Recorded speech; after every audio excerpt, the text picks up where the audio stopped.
Hey guys, Redbeard here. Today we're out here. Smoker's been on for about 21 hours now.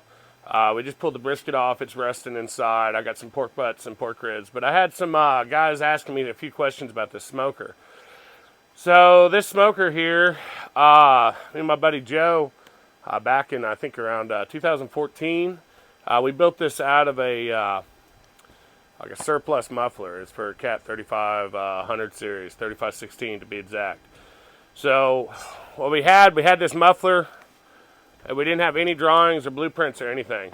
So all we had the rear flange here and the side flange, and we could go in through there with borescopes and kind of map out. Doing that, we were able to figure out somewhat where the baffles were, but there was a bunch of like flow tubes through there too. So anyway, we didn't know where all that was, so we had to drill a couple more holes, and we just did 3/8 holes and run the borescope in, and we were able to map it. And then we started cutting. So what we did is we did a horizontal draft. Back here is the firebox. We've got grates in here that have a lot of ash room on the bottom, and it's kind of got like an index finger so it can't move. Everything locks in place. All the grates are separated so they'll pull out through this door, and I actually have, that is warm. You gotta touch the nipple on the collar there. But anyway, there is a lock bolt for going down the road. Locks in right there. Back here, we're gonna make like a Model T hand crank. That was kind of the thought process, right? So when you open this up, this is a secondary draft. What we found is that actually pulls air in slightly above the fire, and it wasn't near as effective as it should be. So we took these 2-inch, I think they're 2-inch by 12-inch nipples, just pipe nipples, and we run them in under the cooking grate. So we actually have dual airflow. You can actually feel the draft off of these, pulling the air underneath the fire. We'll walk around the front here in just a second. Over here, we took and modified up a flange, welded this in. This is actually just 5-inch truck stack we used here, and this is how I control most of my temperature, is with the exhaust louver. So we just pulled a bunch of meat out. Both chambers are sitting right at 175. This chamber will creep back up to probably 215. This one's going to run about 190. That's kind of what I've been running all night.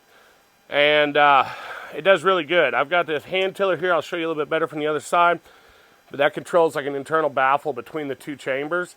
And I can get them within about 15 degrees, or I can spread them by over 100. So if I want to keep cooking and just warm stuff, I can do that too. Got to be honest, when we built this, really thought it was going to be lawn art.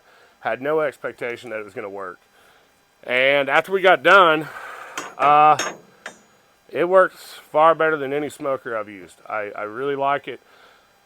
People think it burns a lot of wood. Really, I just running this split cherry, like firewood style, 18-inch split, right? And maybe a stick and a half an hour. Last night at 1:30, I loaded it up. I was about five sticks, decent sticks. And then I overslept. I have a bad habit of doing that. And I came down here at 6:40 this morning, so it was a little over 5 hours. And my temp was at 160. So I'd lost about 30 degrees of temp. I don't know how big of a time span.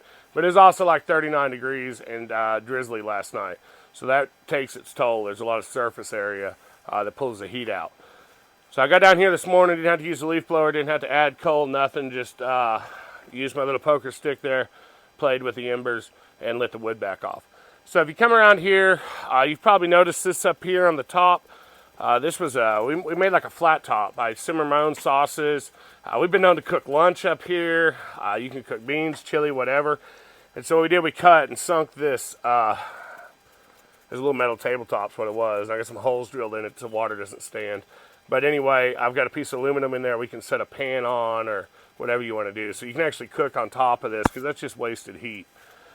As you come around here, one of the cool things we did is we got greasable hinges, built-in stops. So this right here was the only place. We cut this like 9 inches in too far, and then we were able to enlarge the door. So this is the only place we had to come back and add a weld, if that makes sense. Everything else was straight cut. And we ended up cutting, that's one of the holes from the bore scope. We ended up cutting, applied the hinges cut, and worked our way around. So the door was actually made. The door never actually like came out, so we didn't have to refit it. Worked pretty good. We just put some little 1-inch strip down here for like a catch. And I'm gonna open up both chambers, and we're gonna have to let it air out for just a second because it fogs the camera over almost instantly if you get in there too close. So one of the cool things is with the stops is when it opens, they, you know, try to get them where they look the same. And if you notice, those are like old logging mule cleats for handles. Just something a little bit of fun. I don't know if you can see this right here, but this is that air draft I was talking about from the outside that I can control the temp. These are some pork butts. I don't know if you know that. That's the pork butts, not off-road related. Anyway, tune in later. We'll be pulling the pork butts. But if you come around here, if you look back here, there is one hole at the top you can see the fire through. We did have to add that hole because what we found is the drafts down here on the, like the horizontal, the big drafts down here, if you see those, yeah, right there, they weren't conveying enough heat. We had too much heat building up at the top. We weren't going to transfer, so we just cut that hole, and man, that really equalized it. When we cut that hole and put them draft tubes in, it was a whole different animal. Down here, it's probably hard to see, but this is 2 more of those tubes. So the 2 tubes, and then 90 degrees rotated, there were 2 tubes. Okay, and that's how I did it, like it's sound baffling, right? Well, the tube down low, we cut off here. So if we lock this off, the smoke will bellow, and it will eventually come through the bottom and then come up through the meat on this other side. And that's how we're able to control the temp. This piece over here comes about 10, 12 inches out into the chamber before it dumps. And I actually built a rack, because sometimes we do chickens at the competitions. And so I have a secondary, like, coal bed I can drop down over that smoker tube. So I can get the smoke rolling through, and then I can fill the belly with charcoal. So we can have like a 450 degree temp in this outer chamber and still getting all the smoke from the cold temp with the sear. It works okay. You know, probably best just to take 2 smokers, but if you're working with the confines of what they give you, you got to be able to do it. So added these racks all together, guys. I can get with the stands in here. I built these stands a couple years after I built the smoker. We're gonna have to close this up, but I can put 2 on the top, 2 on the bottom. That's full-size pans, and so I can do that. I can do the same over here, and I can put another full-size pan up here in the front. So I can do 9 full-size roaster pans, or foil pans, whatever you want to call them, full sheet pans, at one time.